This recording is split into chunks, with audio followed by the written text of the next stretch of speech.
লোকটা শুনেছিলাম ওইটাই লোক, একদল খাই গেছে আর একদল খাওয়ার জন্য ওইটা বুঝে লাগছে।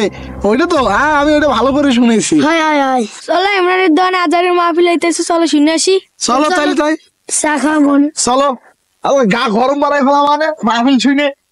আজারি যে মাহফিল শুরু করছে, দেশ তো একদম গরম বানাই ফেলাচ্ছে আজারি। হ্যাঁ ভাই, হ্যাঁ। শুধু ওনাদের দোষ দিয়ে কি লাভ?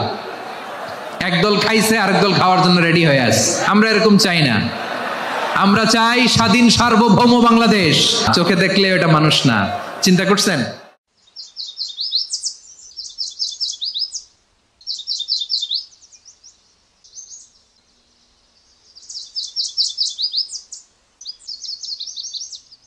মেম্বার সাহেব, সেদিন যে ইমরানকে বললেন দোকানে আজারি বাচ্চা হইতে নিষেধ করলেন, ও তো সেই দেখি দোকানে লোকজন ভিড় বানায় রাখছে আজারি বাচ্চা লাইয়া, আর আমাদের দলের নামে সে কি সব বদনাম বলতেছে, আর সব লোকজন এগুলো শুনতে